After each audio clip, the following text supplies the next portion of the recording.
शुभेंदु जी ने एक बात कही कि पहली बार एसएसबी के कार्यक्रम में बंगाल के सीएम को आने का सौभाग्य मिला है। मुझे भी बड़ा आनंद है शुभेंदु जी, मगर मैं इसको थोड़ा सुधार करना चाहता हूं।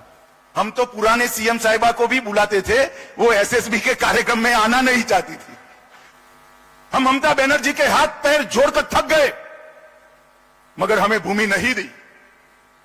एक बार उन्होंने आग्रह रखा, मैं उनकी ऑफिस में भी पहुंच गया कि ममता जी, वो भारतीय जनता पार्टी को जमीन नहीं देना है, बीएसएफ को देना है, आप रुपया दे दीजिए।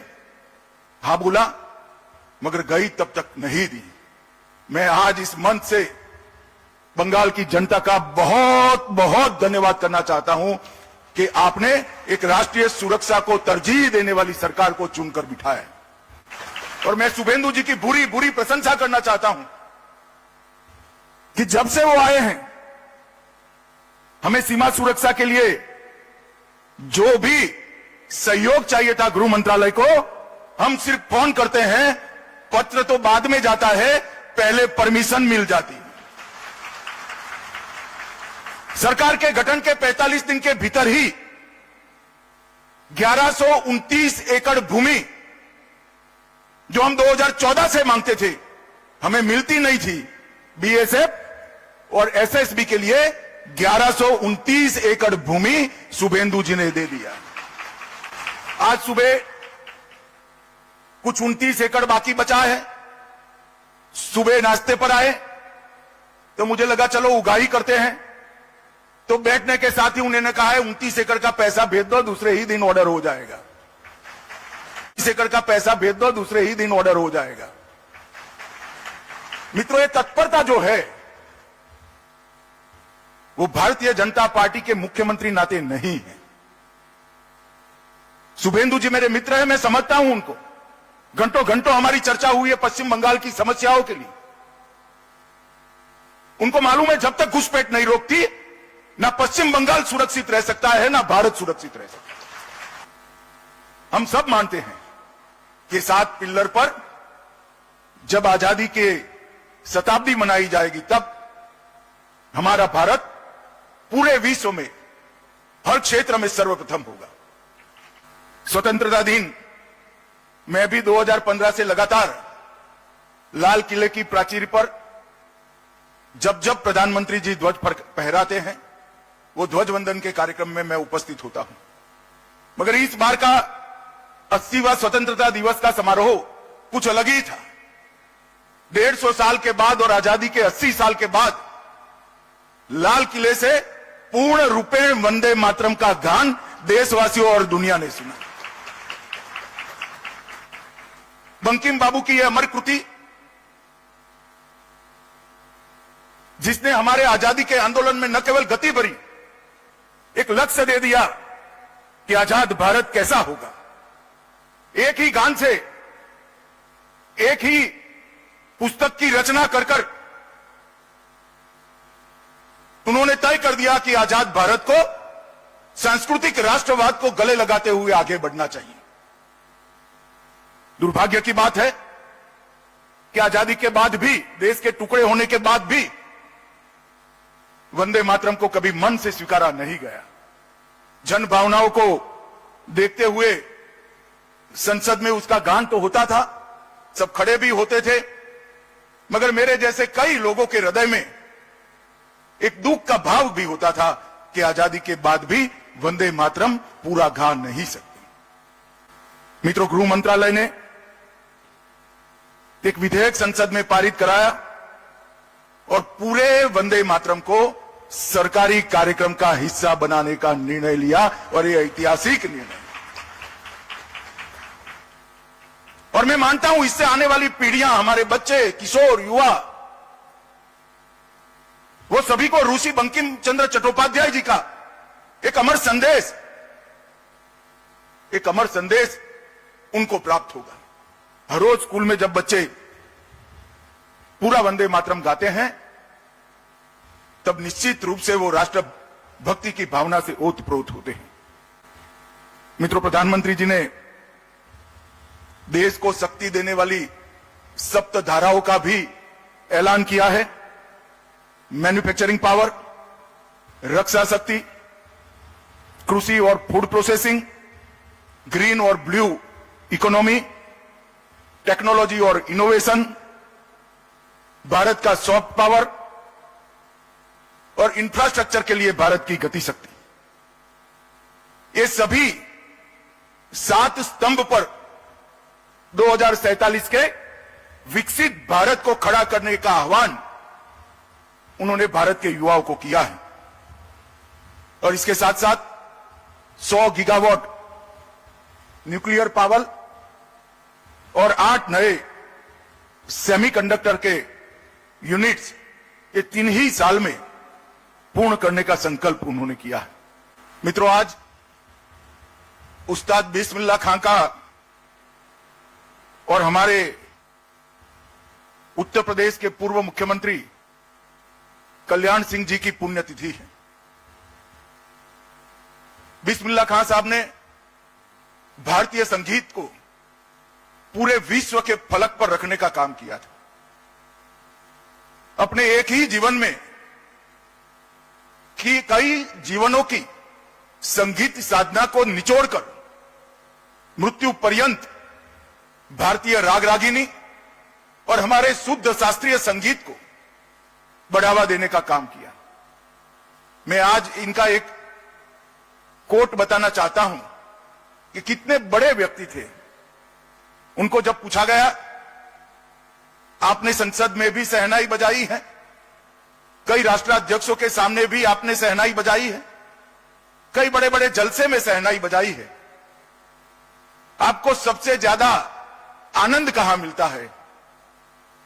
तो उन्होंने कहा, गंगा किनारे सुबह काशी विश्वनाथ की शरण में शहनाई बजाते हुए जो मुझे आनंद मिलता है वो कहीं नहीं मिलता। ऐसा उदार और उदात्त व्यक्तित्व जिसने पूरा जीवन संगीत साधना में ही बिताया। मेरे भी एक कार्यक्रम के मंच के पीछे आधे घंटे की अल्प मीटिंग हुई थी। मैं तो कभी भूल नहीं सकता। बहुत बीमार थे, सांस फूली जा रही थी, मगर जब राग रागिनियों की बात करी तो बीमार चेहरे पर शरीर का सारा रक्त आकर जम गया और इतने उत्साह से बात करने लगे कि मुझे आश्चर्य लग गया कि संगीत के लिए इतनी गहराई से लगाव इस व्यक्ति में है। कल्याण सिंह जी ने उत्तर प्रदेश के मुख्यमंत्री रहते हुए उत्तर प्रदेश को पहली बार प्रशासनिक रूप से पुनर्गठित करने का प्रयास किया था।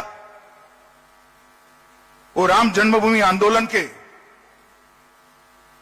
एक प्रकार से आंदोलन शुरू हुआ तब से योद्धा रहे हैं, सफल सेनानी रहे हैं और पूरा जीवन भारतीय जनता पार्टी के विचारों के साथ, देशभक्ति के साथ उन्होंने निर्वहन किया। मैं आज बाबूजी को मनपूर्वक करोड़ों भारतीय जनता पार्टी के कार्यकर्ताओं की ओर से यहां पर श्रद्धांजलि देना चाहता हूं। मित्रों, आज सीमांत मुख्यालय सिलीगुड़ी के प्रशासनिक भवन 80 एकड़ में स्थापित किया जाएगा। 19वीं वाहिनी ठाकुरगंज का भी शिलान्यास हुआ, 12वीं वाहिनी किशनगंज का भी ई शिलान्यास हुआ और परागमन शिविर न्यू जलपाईगुड़ी का भी आज शिलान्यास करने का काम हुआ है। कुल मिलाकर 189 करोड़ के नए प्रोजेक्ट एसएसबी के जवानों की प्रशासनिक और निवासी सुविधाओं के लिए आज यहां पर शुरू हुए। और मैं जब से गृह मंत्री बना हूं तब से देख रहा हूं, 2014 में मोदी जी के प्रधानमंत्री बनने के बाद चाहे एसएसबी हो, चाहे आईटीबीपी हो, चाहे बीएसएफ हो, चाहे असम राइफल हो, सीमा की सुरक्षा करने वाले बलों की सुविधाएं गृह मंत्रालय के टोच के क्रम की प्रायोरिटी में रहती है, टॉप मोस्ट प्रायोरिटी में रहती है। एसएसबी का एक गौरवमयी इतिहास है। 65 से लेकर मणिपुर, जम्मू कश्मीर और त्रिपुरा, 75 में मेघालय, 76 में सिक्किम, 85 में राजस्थान और गुजरात और 89 में नागालैंड, मिजोरम और दक्षिण बंगाल तक विस्तरण एसएसबी का हुआ। हर जगह एसएसबी के जवानों ने बहुत अच्छा काम किया और सीमा की सुरक्षा के लिए दिन रात लगा दी। मगर जब कारगिल युद्ध के बाद वन बॉर्डर वन फोर्स की नीति अख्तियार की गई, एसएसबी को सबसे कठिन काम दिया गया नेपाल और भूटान के मित्र देशों की खुली सीमाओं की सुरक्षा। 2001 से 1751 किलोमीटर लंबी भारत नेपाल सीमा और 700 एकड़ लंबी भारत भूटान सीमा 2004 से। मित्रों, जहां बाढ़ होती है तब रक्षक की जिम्मेदारी थोड़ी तो कम होती है। रक्षक तो हमेशा 365 दिन चारों प्रहर जागरूक होना चाहिए, परंतु बाढ़ होती है तो फायदा तो होता ही है। एसएसबी के सर पर बाढ़ बगैर की सीमाओं की निगरानी है, जो सबसे कठिन। इसलिए जब भी कुछ लोग मेरे पास आते हैं सीमा रक्षा करने वाले हमारे बलों के बारे में जानकारी लेने के लिए, तब मैं हमेशा कहता हूं कि सबसे कठिन काम मेरे एसएसबी के जवानों का है, क्योंकि वो खुली बॉर्डर की सुरक्षा करते हैं और पूरा देश आपके समन्वय को, सुरक्षा के प्रति आपके समर्पण को और दोनों मित्र देशों के साथ हमारे सांस्कृतिक लगाव को बढ़ाने के आपके जज्बे को बहुत अच्छे तरीके से जानता है और उसका सम्मान भी करता है। मित्रों, नरेंद्र मोदी सरकार ने सिलीगुड़ी कॉरिडोर, चिकन नेक के राष्ट्रीय सुरक्षा के दृष्टिकोण को, उसके महत्व को बहुत अच्छे तरीके से पहचाना है।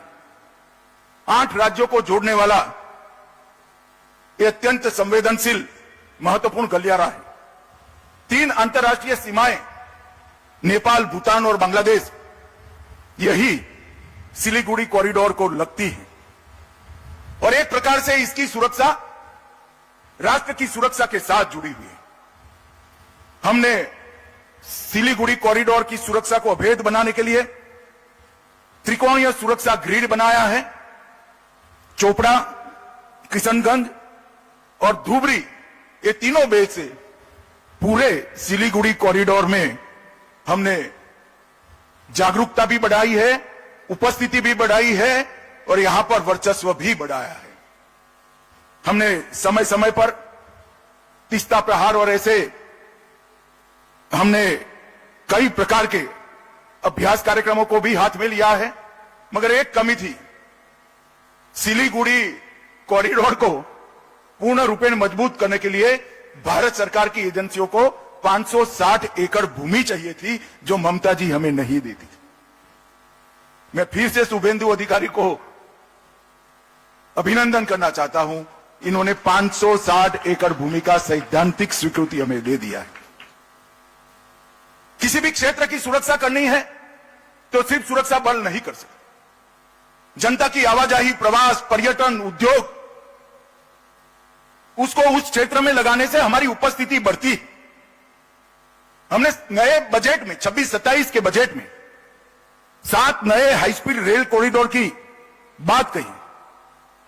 उसमें Delhi Siliguri high speed rail corridor को भी हमने अप्रूव किया है।